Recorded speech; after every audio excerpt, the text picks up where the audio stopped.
मुंबई उच्च न्यायालयानं स्पर्म आणि एग्ज डोनेट करून जन्माला येणाऱ्या बालकांच्या पालकत्वाबाबत एक महत्त्वाचं निरीक्षण नोंदवलंय. स्पर्म किंवा एग डोनेट करणाऱ्या व्यक्तीला बालकावर पालक म्हणून अधिकार नसणार असं यामध्ये स्पष्टपणे म्हटलेलं आहे. पण हा विषय एवढ्यापुरताच मर्यादित नाही. न्यायालयानं नेमकं काय म्हटलंय, भविष्यातील कोणता संभाव्य धोका या निकालामुळे टळलाय, या संदर्भातला हा स्पेशल रिपोर्ट.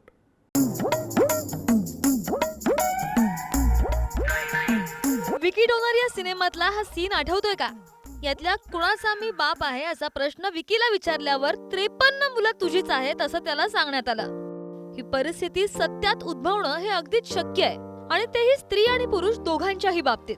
कारण बालकांना जन्म देण्यासाठी स्पर्म आणि एग्स डोनेट करणं आता हे बऱ्यापैकी नॉर्मलाइज झालंय. पण असं केल्यानंतर स्पर्म आणि एग्स दान केलेल्या व्यक्तीचा बालकावर पालक म्हणून अधिकार नसणार आहे.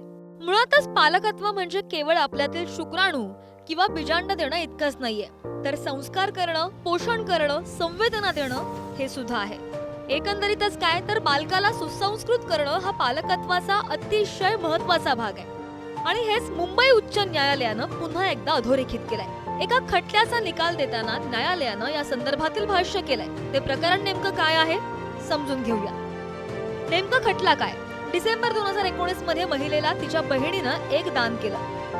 ऑगस्ट 2019 मध्ये महिलेनं जुळ्या मुलींना जन्म दिला. मार्च 2021 पर्यंत महिला, तिची बहीण, पती आणि मुली असे एकत्र राहत होते.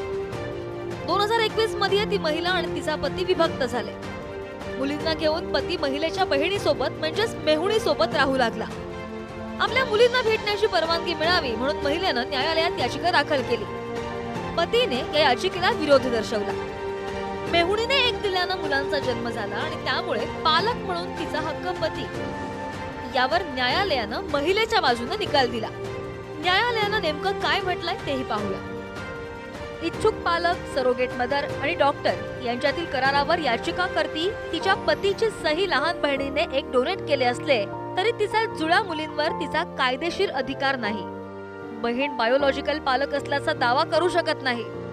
याचिकाकर्ता महिला तिच्या 5 वर्षांच्या जुळ्या मुलींना भेटू शकते. जुळ्या मुलींना भेटण्यासाठी तिच्या पतीनं प्रत्येक आठवड्याच्या शेवटी 3 तास वेळ द्यावा. न्यायालयाने या प्रकरणात न्यायालयीन मित्राची नियुक्ती केली होती. अमायकस क्युरी यांनी या जोडप्याचा 2018 मध्ये सरोगसी करार केला होता. त्यावेळी सरोगसी नियमन कायदा 2021 अंमलात आला नव्हता.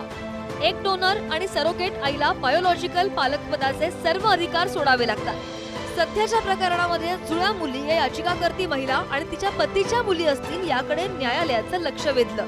या खटल्यामध्ये महिलेची बाजू मांडणारे वकील राहुल शेळके यांनी या संदर्भात बोलताना कायदेशीर बाजू समजावली.